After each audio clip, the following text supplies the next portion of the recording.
is joining.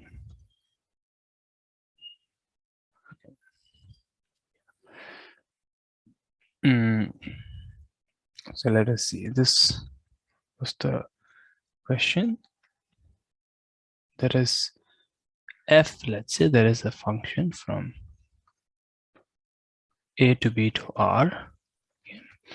We want to show that there exists a c such that integral, so a to c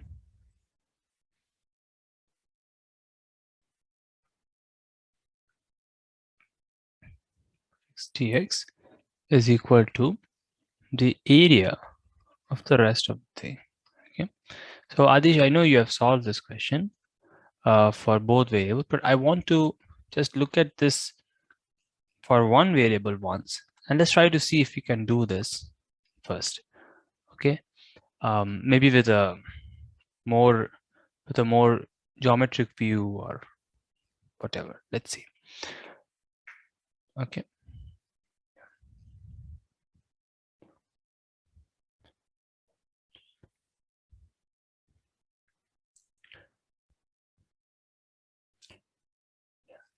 Then I'll do the two variable one, where basically I'll be presenting a solution given by Adish, and we'll see.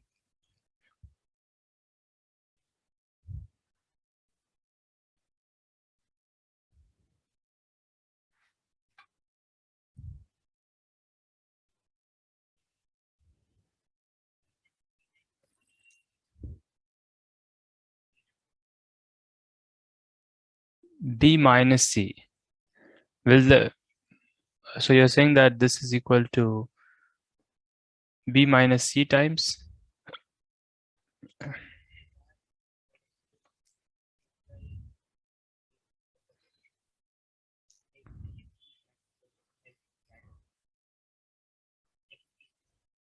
Okay. So how do you prove this thing?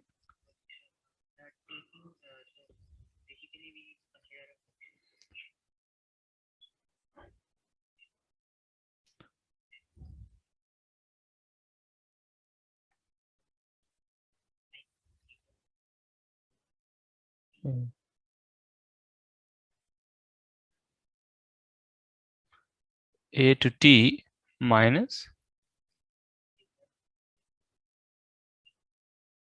Okay.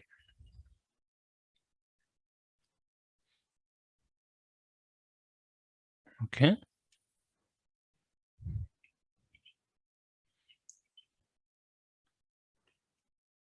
Okay, let's consider HA.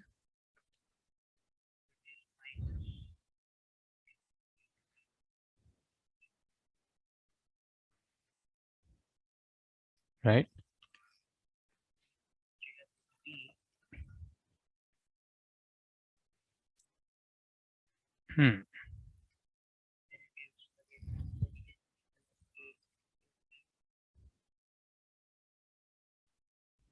Right.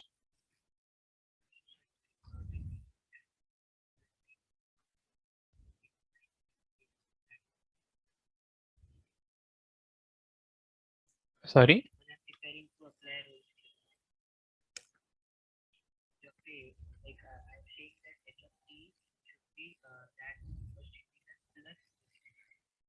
Okay. Okay. Okay. Mm-hmm.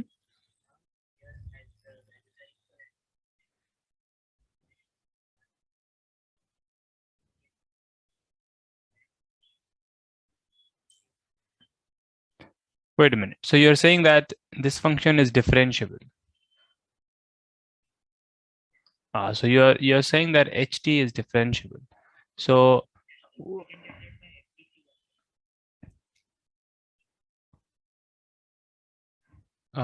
yeah, let's see. I think that is correct. Yeah. So you're saying.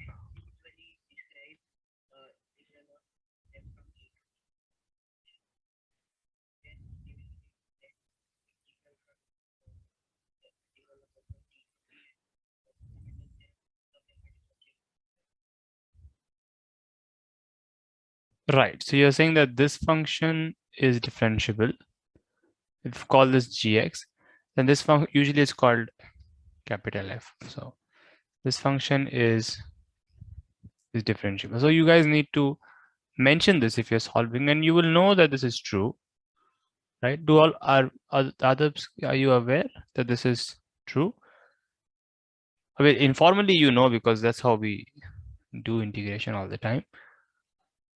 But this is differentiable, and in fact, it is the, I mean, the derivative of that function is this f itself.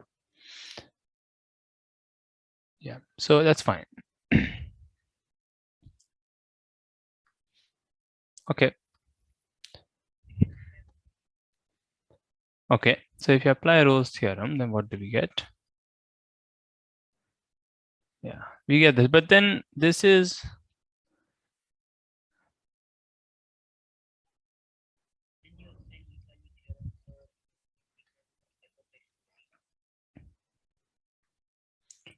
yes. So then you're saying that this thing, c to b fx dx, you're saying that this thing is b minus c times f, some value, some intermediate value, right? The integral is attained by the height of some intermediate value times length of the interval. That rectangle gives the, all right. So, but this is not exactly what we want. So you see that we have shown this, that there is some other theta, but we don't want this exactly. We want something stronger, right?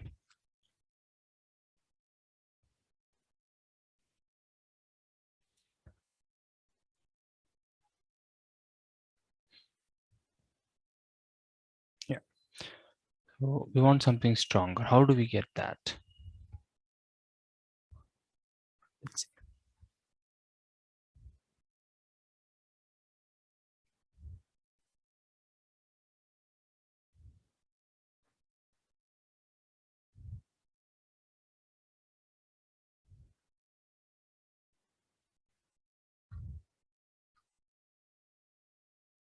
Okay.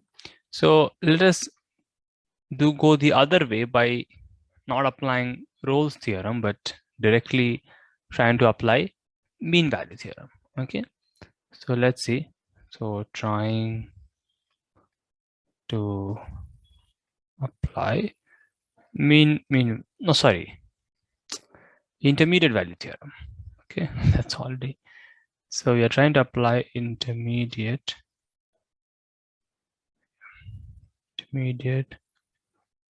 value theorem.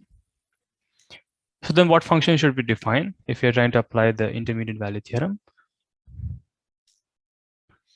So then it is very natural. I'm just calling it G, you can call it anything.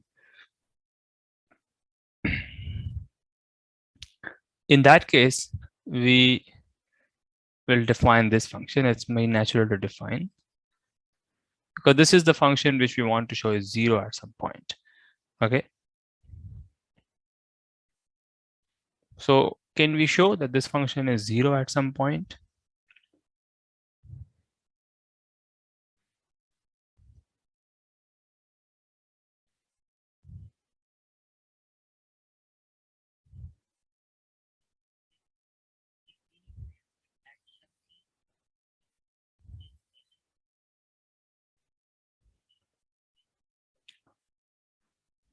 Yes. Right.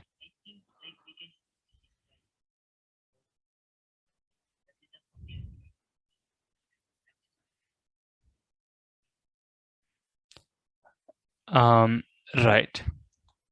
Mm-hmm.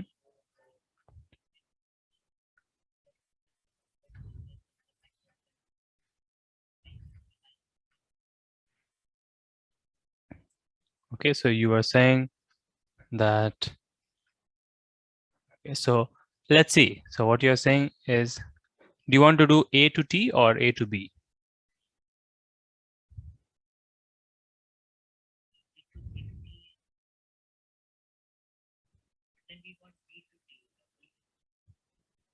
Yeah, then yeah, that's the problem. It's a similar thing with problem that we had in the last solution. right? But we'll still write this. So we know this thing. Okay, this is all of us know. If m is the maximum, even from A to T, then this is true.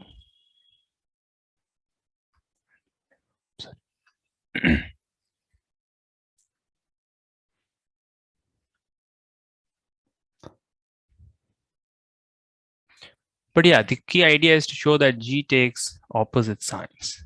Okay, that's the key thing.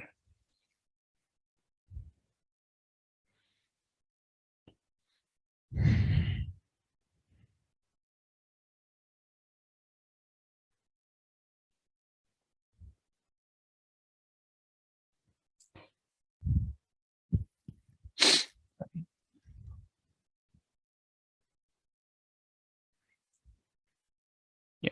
Hi Sampath. So we are just doing this problem that we had taken some 2 classes back. We're doing a simple version of this which we were trying when G is 0, only one function.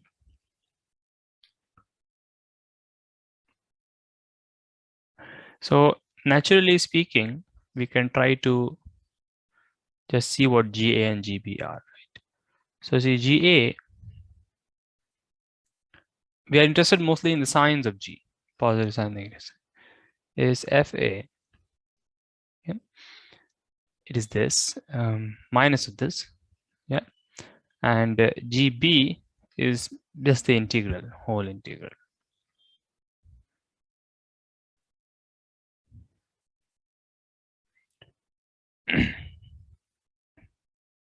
And remember, the idea now is to try to show that G takes opposite signs at some places. It may not take opposite signs at A and B, but at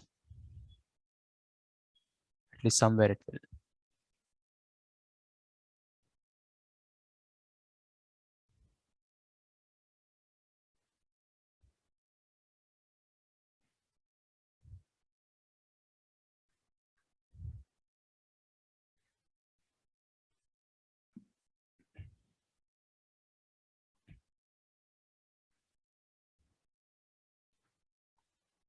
So we just try to reduce the thing, right? We try to reduce the kind of cases. So in what case are we done?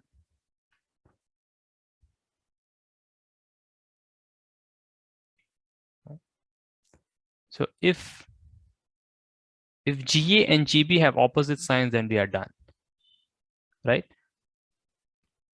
So if GA, or rather, I'll just say that if FA is positive and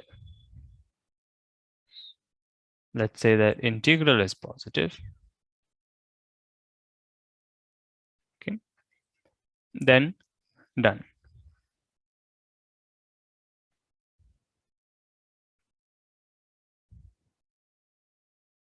So what should we focus on? Yes, yeah. So that is, yeah, let's write it like this. I think it's understood. If both have the same sign, then we are done. So now we should just focus on the case when they don't have this, when they have different signs, right? There are 2 cases. So let's go to one of them. So let us, okay. So yeah, maybe there was some timing problem. I just want to confirm. Sampath, is there some, because the timing is different? Yeah. No. Oh, okay, then it's fine. Okay, because it's 9:30, so yeah. So okay, never mind. I'll just summarize. Not summarize in the sense that now we are down to this case. So let's consider this case. Okay, when FA is negative and this thing, the integral is positive. Okay, does everybody, those who are here from before, they agree that, then I'll just summarize that we should be interested in this kind of case, right? Where at A it is negative and the integral is positive, and the opposite thing, but let's focus on this for now. Otherwise we are done. So you see, this is not even a strategy. It's a simple, just going ahead with the solution, going ahead with the method. Okay. Yeah. So then let me remove the things and then, yeah. So then here is the question. And also I'll draw a picture. So all of us will be helped with this, I think. I mean, this picture is something that you can, this picture is something that I think can be useful. Let's see. So f is this function, okay, from a to b to r. Yeah. Let us say that a is 0 only, doesn't really matter. Now at a, f is negative. So if you're joining just now, assume that at a, f is negative. That's all. Okay. So I'm just going to draw a roughly graph of f, which might allow us to think, which will tell us how to think, which direction to think. F is negative at a. F is negative at a. But note that, let's just focus on this part, the integral is positive. That obviously means that at some portion f is positive, right? There is some place where f is positive. So it means that f is 0 somewhere. F. I'm not saying the problem is done. Oh, you guys obviously understand, right? Something like this. Okay. At some point, f is 0. You can see that. Okay. F is negative at a. The total area is positive. So it means that f is positive somewhere. That's just right. So this implies that f of c1, let's say, is positive. Okay, for some c1, and that implies that f of alpha, just at some place it is 0. Remember, okay? This is the alpha. That's all. So the picture tells us that directly. I mean, you know it either ways, but now what to do from here? But we want to show that g becomes 0 at some c. We want to show that this function g becomes 0 at some c.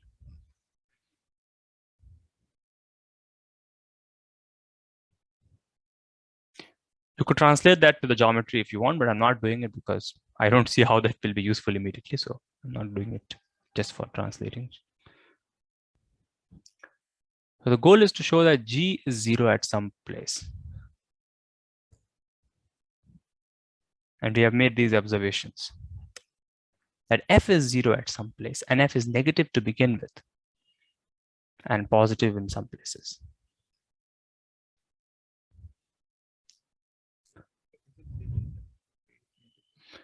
No. So it is not given that, but we have kind of come down to this case.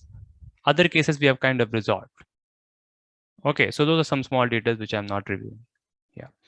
But let's focus on this case and see, because you can understand if f is positive and if f is positive and this is positive, then you will see that g of a becomes negative. And those are some checks one we have done. So we are coming down to this case and investigating. So we are down to this case for simplicity.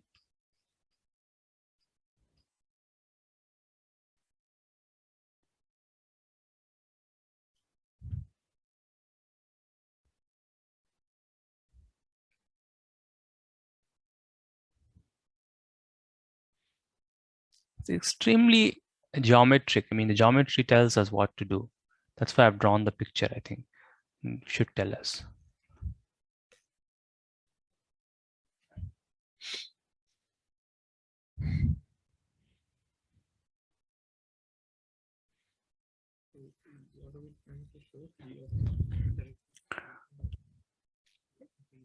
Yes, exactly. That would do our problem, right? Because we want to show that there is a c such that this integral is equal to this value. And that's the same as showing that we want to show a place where g is 0. So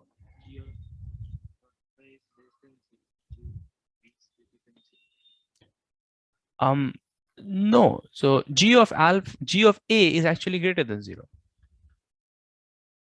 Right? Because g of a is minus of this, which is greater than 0. Oh, sorry. G of alpha. Let's see. So you see, I think it's Rasubra or Chandan. Yeah. Anyways, that's the point, is that G of alpha is, let's just put it and see. Yeah, let's all of us try to see.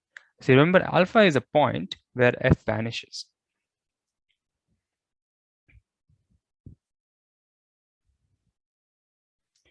Okay. One second.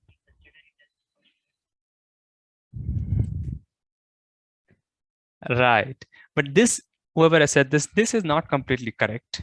What was said initially. This is, so G of alpha is this, right? Because f of alpha is 0. Let's write it. Let's write everything. Okay. And this is basically equal to, let's write it here. Just writing everything. This is not necessarily negative. Remember, you want to, because you already know that, let alpha be the smallest root. Okay.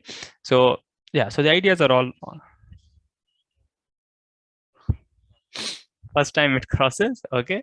So we'll try to make that precise. If if there is such a thing, what does it mean? Because it may cross infinitely many times, but we'll try to address that. But you see, we are basically, the ideas are all on the table now. Okay. They had this B, and we know that G of B is positive. Okay. We are kind of down to that case. So to join earlier, forget that. But now let's assume that G of B is positive. Okay. Given G of B is positive, we want to find a place where G is negative. Okay. We want to find a place where G is negative. In particular, maybe we want to show that the integral is kind of negative. Okay. So we're naturally looking at this point alpha where it vanishes. But this is not necessarily negative. Okay. Because just to show the picture, if you would have picked alpha as this one, then G of alpha, which is again just the integral, because this other part is vanishing. This is not negative, right? This is actually positive, because there's small negative and maybe big positive. But the first time where the function becomes 0, meaning that before that it was all negative, there the integral has to obviously be negative, because the function was negative all along from that point to alpha. Okay.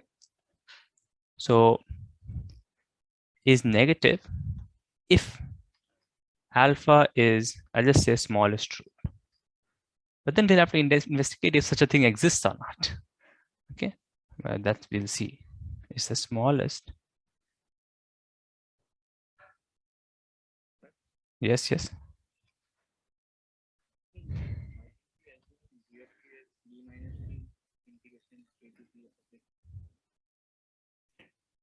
No, but then you will have another problem, right? Because see, this case is not the only case. Okay, you will have another case to do, right? Where f of a is positive and the integral is negative. Okay.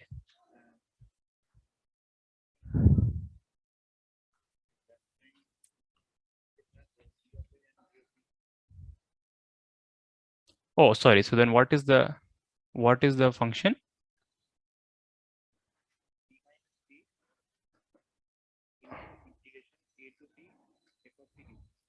Oh, sorry. Okay, so you are that's a genius. That's a very good construction. Yeah. I couldn't guess that. That's why we are doing this problem in this way. Right. So what was it? Integral a to t. Yeah. A to t fx dx. So I think Adish, your solution was also using this kind of function, right? Somewhat. Yes. Yes. Yeah. Yeah. But then that solution is a different way to see it. Okay. Okay. But then this use Rolle's theorem.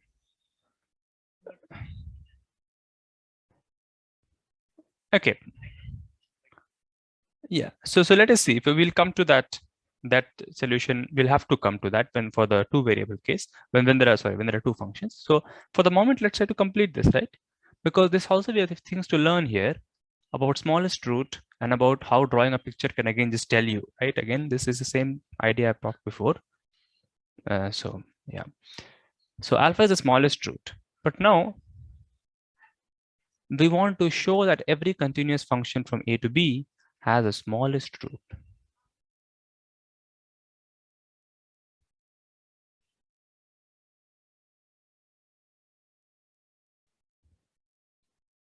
Okay.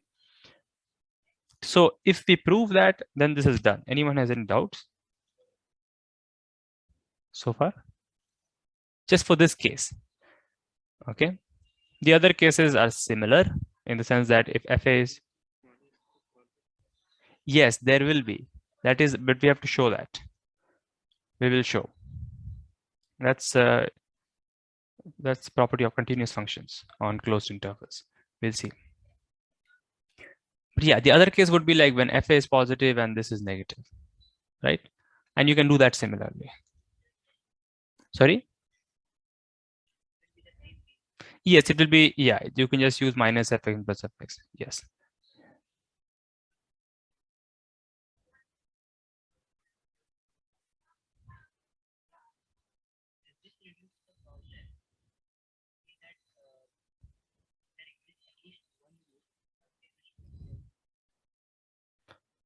No, no, no. That is what we're trying to prove.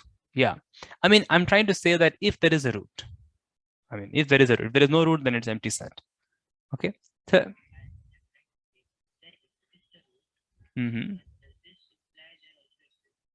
yes, yes, yeah, that's what we will prove.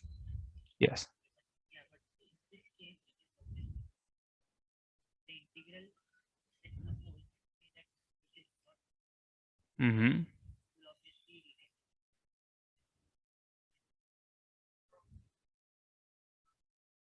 What do you mean retain the same sign?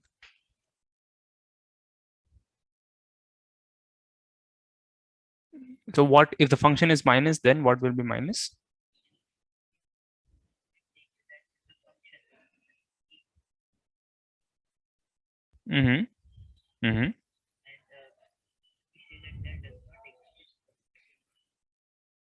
No, we are not saying, we already know there is a root. F of alpha is 0. But we don't know if there is a smallest. Yeah.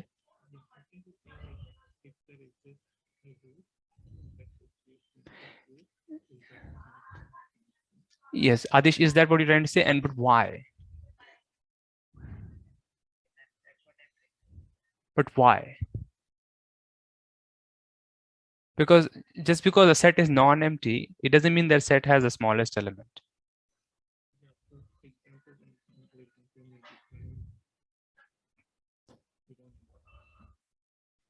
Yes. Right. You can understand that. Yeah. That's a very good example of several counterexamples of several things. It just keeps having small, it just keeps having zeros no matter how close to zero you go. Okay. It's not a priori completely clear. Okay. So let me just frame that question. That question can be dealt with apart from this question. So let's go to that, because that's a fundamental property about continuous functions. It's nothing new, we'll see. In fact, all of you know it in some sense, we'll see. So let's see. So f is a function from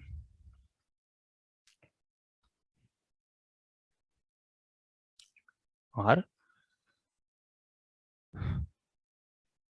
F is continuous. Okay. And you want to show and f of alpha is 0 for some, let's say that at the endpoints it is not 0, it doesn't matter, but yeah, is 0. Then show that there exists a C such that C is 0 and f of y is not 0 for all y less than c, and obviously greater than a. That is the meaning of it. So the set of zeros has a minimum.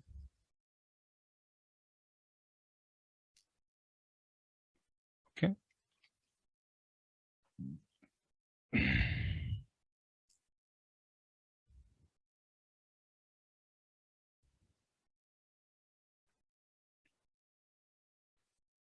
Yeah, the set of zeros has a minimum.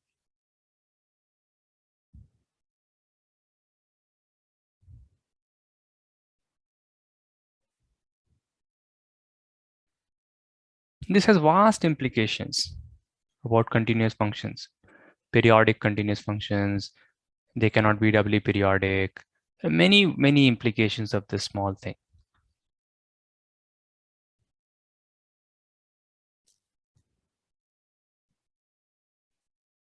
And as we saw, this is not true always. You can just make examples. You can just make up any example. We already saw sine 1 by x.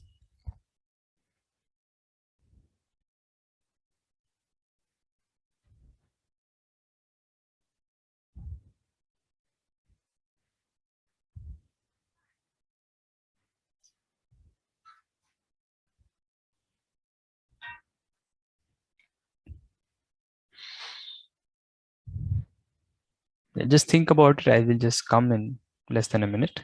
Okay.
Sorry, I'm back.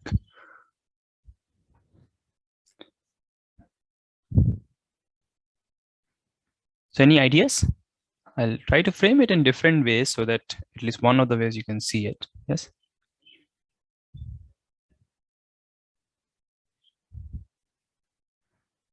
Certainly. Yeah, I agree. Yeah. It is a very interesting question because it's asking such a fundamental question about continuous function. There's nothing, no other assumption. Yeah, so we can just focus on Sorry. This is the P. This is the alpha.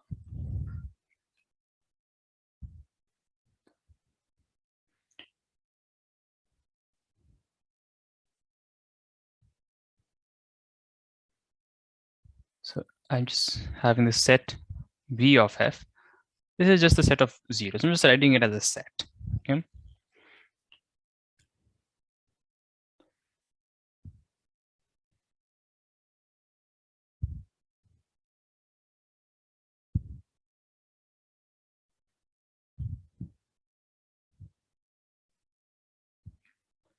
So we want to show that VF has a minimum. Obviously, VF is bounded below. Everything in VF is more than A.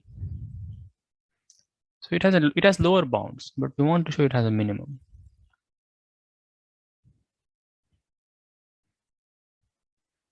We want to show that you can't have something like where you keep getting zeros. And you can kind of feel that should not happen for a continuous function.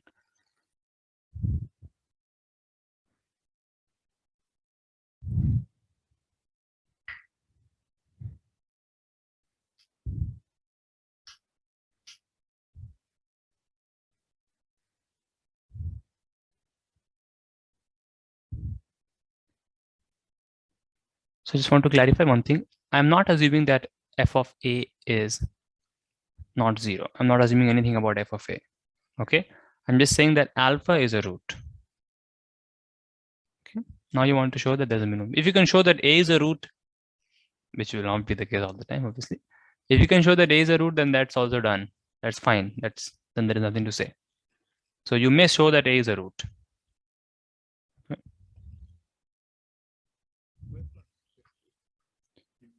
Yeah, mostly it will not be, but in some cases that will be the only way to answer this question. That you'll end up showing that A is a root. Yeah. Mm-hmm.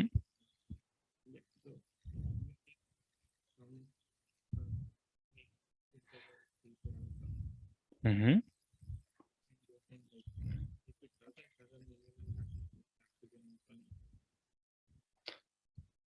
Okay.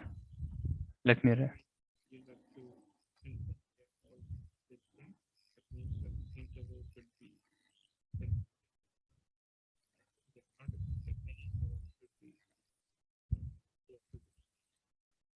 Many intervals. Mm-hmm. What interval? You mean the intervals formed by the zeros? Not. Um, okay, so you're saying that since VF has infinite, is infinite, is infinite. So now can you just say the same, say that again, and be clear?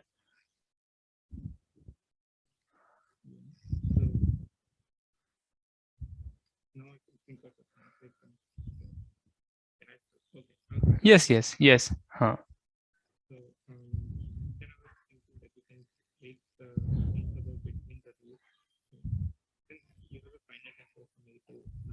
Mm-hmm.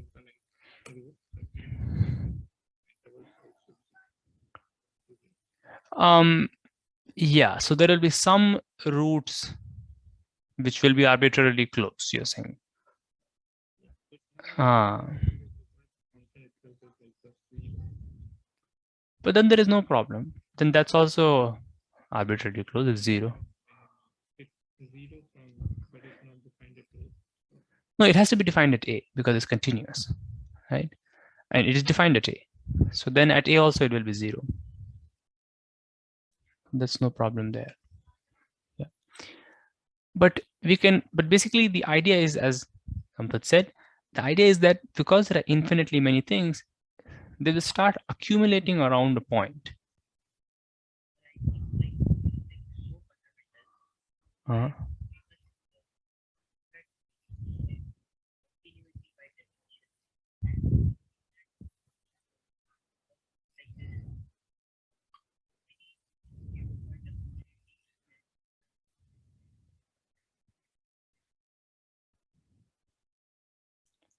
Uh,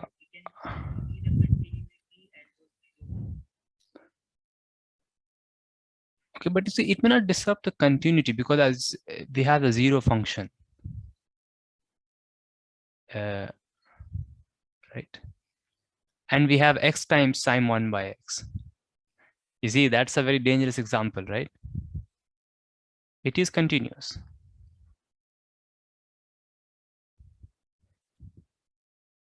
So see, having a lot of zeros, now you may, yeah, because polynomials have only finitely many zeros, but having a lot of zeros does not disrupt the continuity. It disrupts some other fundamental physical thing, which is rigidity.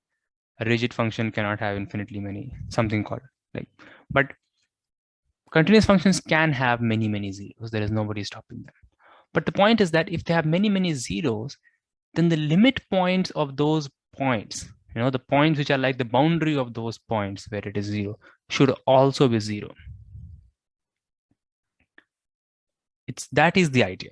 So it can have many, many zeros, but then the limits of those many, many points will also be zero.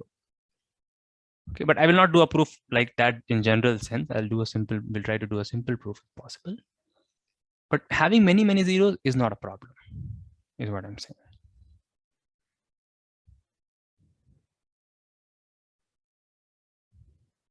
Okay. So, how?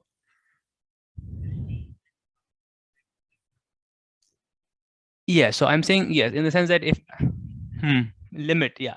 If along hmm, hmm.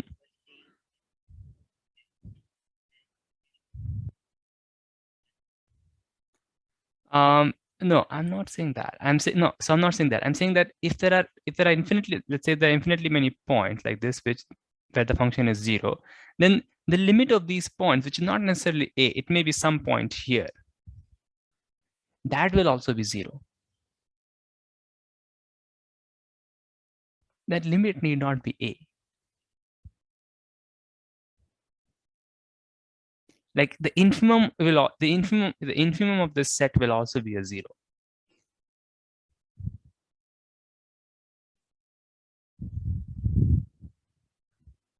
Okay, so what I'm saying to be more clear now is if alpha 1, alpha 2, alpha 3, dot, dot, dot, dot, dot, if all these is zero, so if all these are in VF, then that implies that the limit of this alpha is now this limit has to exist first. If the limit exists, then f of this limit should also be zero. Because of continuity, you can pull the limit outside. You can exchange the limit and the function because it's continuous function. That is what I'm saying. Now, this doesn't look very difficult. I mean, this is all of us believe this. All of us know this, right? This is obviously true. So if at these points, the function is zero, alpha 1, alpha 2, alpha 3, then wherever this point converges, that should also be a zero. No, it doesn't have to converge to a. But that kind of tells you that the minimum should exist, right? Because that's when minimums don't exist. Minimums don't exist when it's kind of one of the limits is outside. The smallest limit is outside. But we will not do the solution in terms of limit points and so on. I'll try to.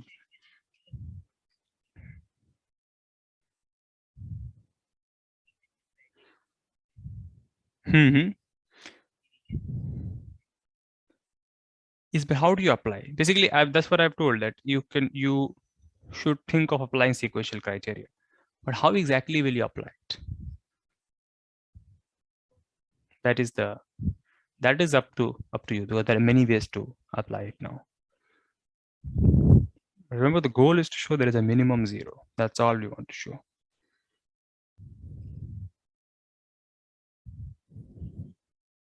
Because we don't want to show too much. We don't want to show that VF is a very good set.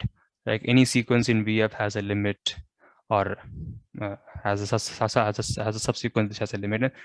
We don't want to show all those fancy things about VF. We just want to show that VF has a minimum. That's all.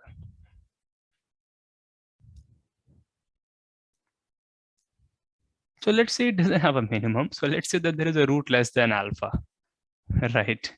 And then you know where to go. The typical, the high school way, kind of. Okay. But obviously, what we are proving is a deep fact. Okay. So just assume there is no minimum. I mean, we already wrote that, right? No minimum. But what does it mean for us? For us, it simply means that there exists an alpha 1 less than alpha such that, okay, I can just write simply. So we have alpha of alpha 1 is 0, right? And then if alpha 1 is not the minimum, because there is no minimum, so then there is an alpha 2 so that it is 0. I mean, this is what you should do, right? When you're trying to show that there is a minimum, you have to show by contradiction, because you cannot really construct the minimum. You cannot say that this minimum in terms of, as a sentence in the roots.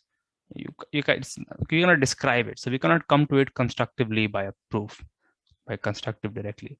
We have to show that not having a minimum is a problem. So you guys see this goes on, right? So basically what do we get? We get a sequence where alpha is bigger than alpha 1, is bigger than alpha 2, is bigger than alpha 3. And this goes on. There's an infinite decreasing sequence of roots. Okay, you could have said, okay, I could have applied the fact that every sequence has a monotonic convergence of sequence and got this, right?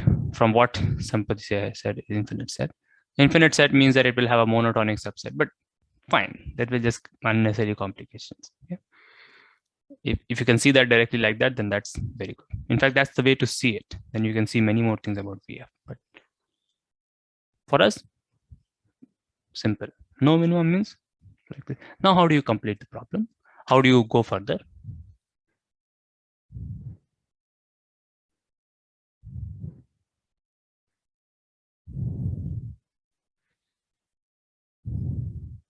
So I'm only trying to prove what we want to prove. I'm not trying to prove more things. I'm just trying to go simple way first.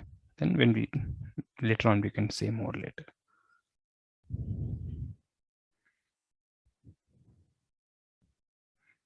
So we have the sequence of zeros, but in decreasing sequence of zeros. Very good, simple sequence.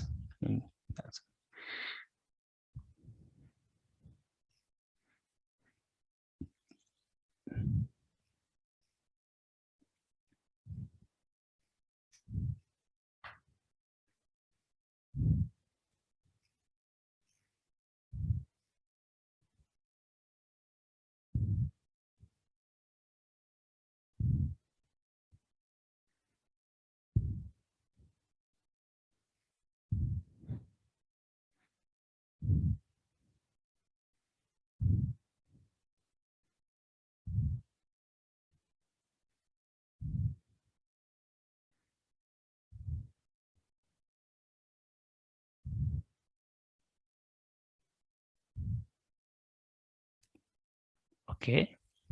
So if there is a sequence on which, so if there is a sequence, decreasing sequence, such that the function becomes 0 on each of this, then what do we get?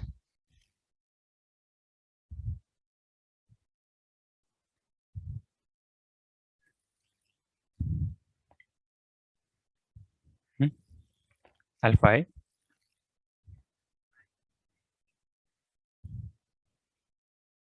Yes, yes. Yeah. Okay. So this limit is also a 0. That is, we already said that.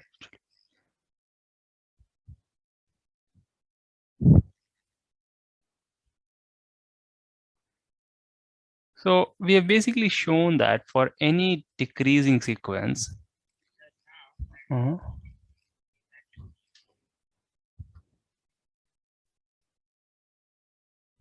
yes, it's everything is bounded because it's more than a, yeah.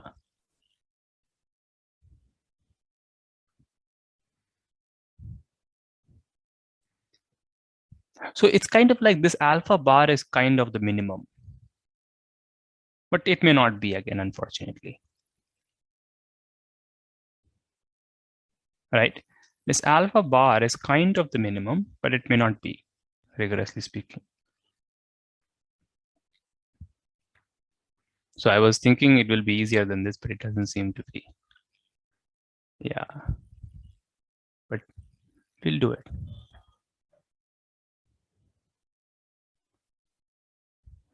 So alpha bar is also 0.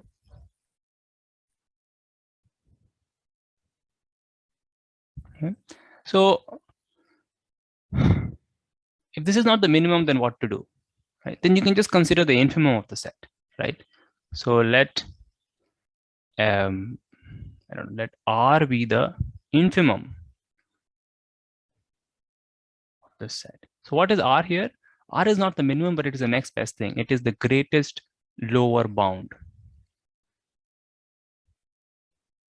Okay, so it's a lower bound, but it's the greatest lower bound, right? So just like, I mean, if you're not familiar with this, I'm just say this quickly. If you have this open interval 0, 1, then what's the greatest lower bound? 0.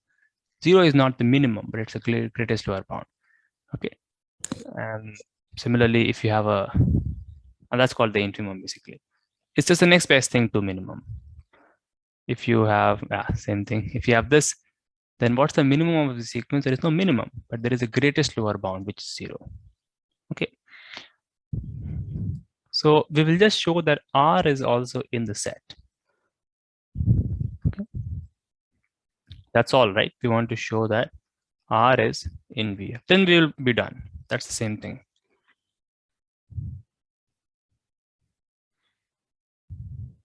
R is the infimum. It's the greatest lower bound. So infimum is, the word should tell you what it is. Greatest. Greatest lower bound should tell you lower bound. Yeah, and I thought we could avoid this, but as you see, right, this sequence going down to alpha bar, but that doesn't mean that this alpha bar is the smallest. There could be some other sequence going down further. So it's a complicated thing. So we just consider the infimum.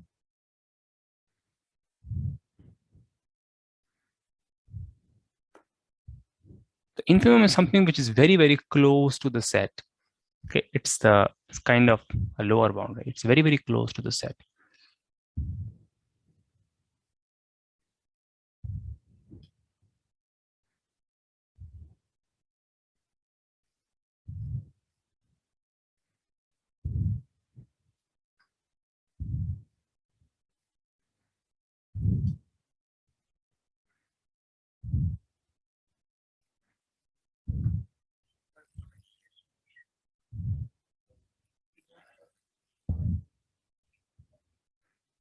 No, but yeah, right. Infimum for the closed interval itself is the boundary point, and that's minimum. But this is infimum.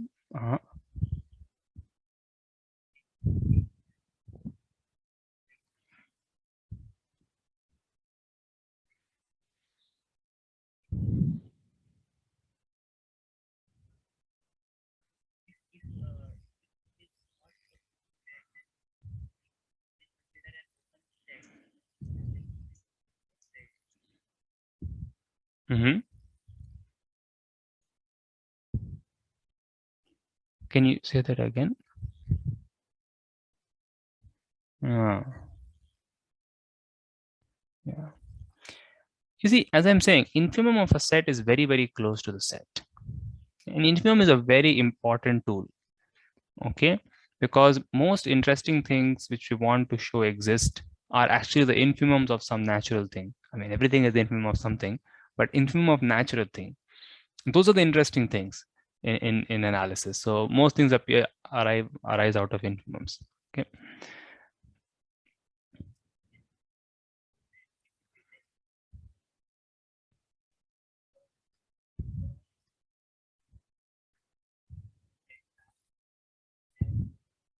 For all epsilon.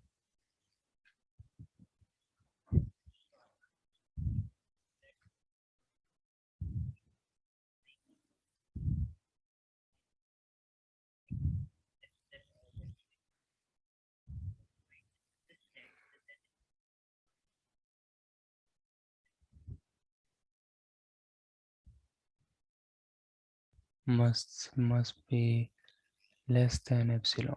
Yes, exactly. Yeah. So I'll just say that more clearly, maybe. Yes. So the point is that infimum is something which is very, very close to the set. Okay. there are points in the set which are very, very close to this. Basically, infimum is the greatest lower bound, right? So let's say R is this infimum for this. So it means that if you take R plus delta, right? Take R plus delta, and basically you take R plus delta, then you will get a point, let's say R1 in that interval, which is a root, right? Because R plus delta is not a lower bound. R is a lower bound, R is the greatest lower bound. So R plus delta is not a lower bound.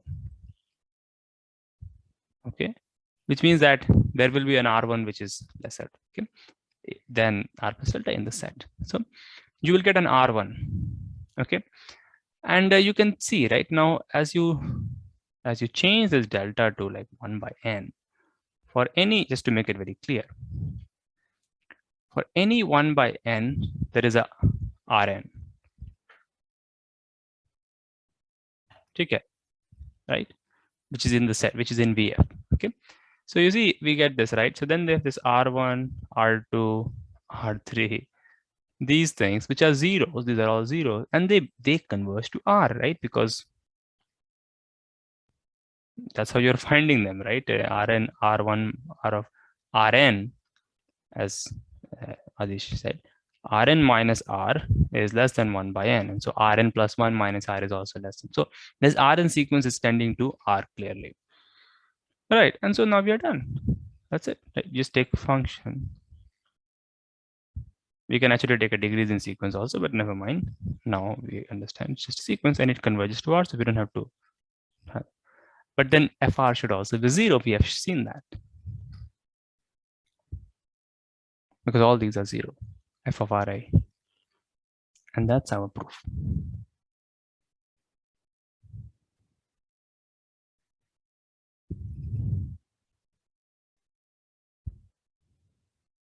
Okay, so we've actually shown that any sequence inside VF kind of has a limit, and that's also inside VF.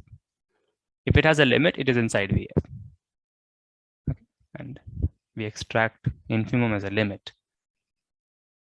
That's the whole point of infimum. So that does our job.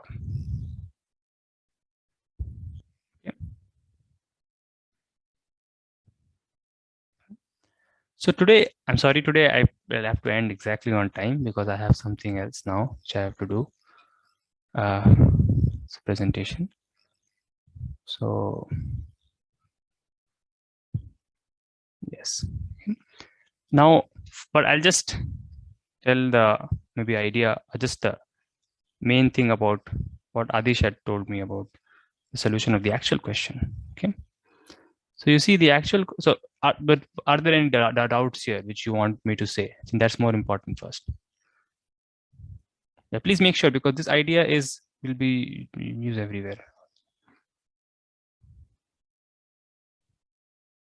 So there are no questions in this. Then I'll do this only if there are no questions. Okay, right. Kept it simple. But the actual problem was that F and G are two continuous functions, and then all of you know the question, show that there exists a C such that it's a very strange question in some sense, but then it's not difficult.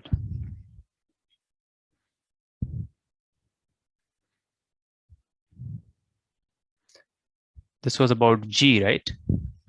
C, yeah, right. It has to be right. So C to B.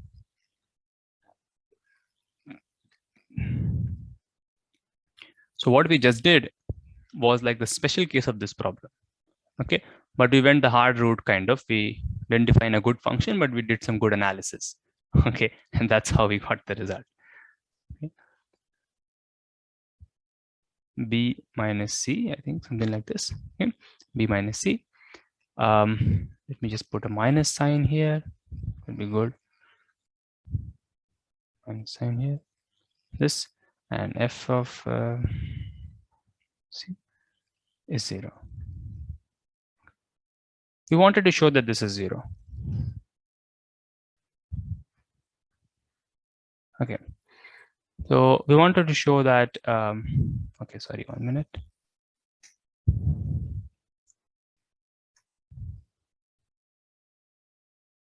Okay. So if we wanted to show that this is 0, that's just 1 second. Huh?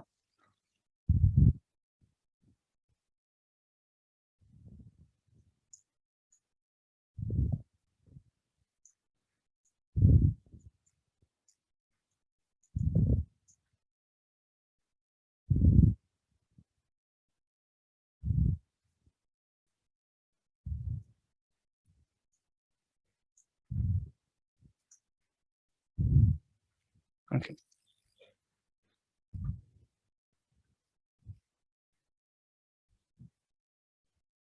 One minute. Yes. So let us see. So we have this thing. We want to show that this is 0. Now, obviously, naively speaking, you can again define a function, right? You can replace this by t. You can define a function, and you try to show by intermediate value theorem that the function is 0. Okay. So that's one way in which we prove that things are 0 by interpreting that quantity as a function and so on. But the other way to see it, other way to try to do it, is to show that 0 is a horizontal tangent. Okay, the other way to try to do that is to show that the 0 is a horizontal tangent. So the idea is to show that this x, x, x,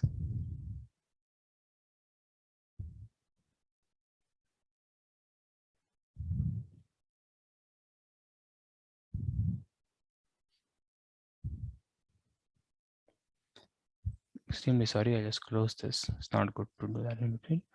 This thing. So we want to just show that this is some function h, right? So one way to prove that this is 0 is to just interpret this as a function which takes positive, negative values and so on. But the other way to show is that this function is actually the derivative of something, and there is a horizontal tangent. So if you want to interpret this hx as the derivative of something, so we want to have a function hx, okay, such that h dashed x is hx. Okay, and then the c will be the horizontal tangent where h dashed, then we want to show that there is a horizontal tangent. Okay, so now just the task is to make an antiderivative of this quantity, and it's obviously you can do piece by piece, right? You can take this thing and you can make the antiderivative, and you can take this thing, or you can try another. So just make an antiderivative. But I'm sure you guys can try that. I think you can do it also, hopefully. It's just a trick now, right? You have to just somehow make an antiderivative for this.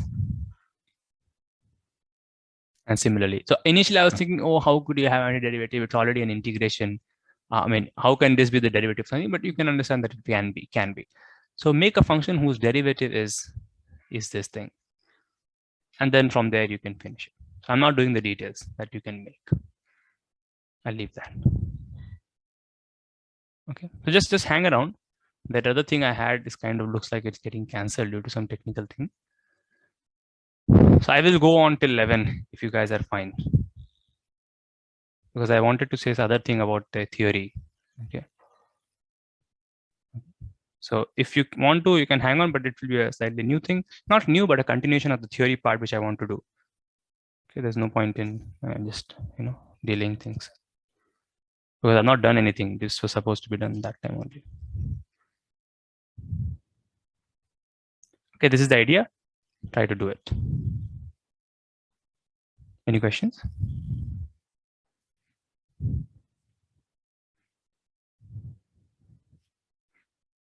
Okay, good. Now we'll do some theory things, abstract things.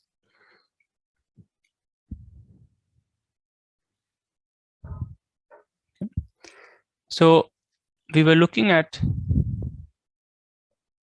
so 1 second. So we were looking at the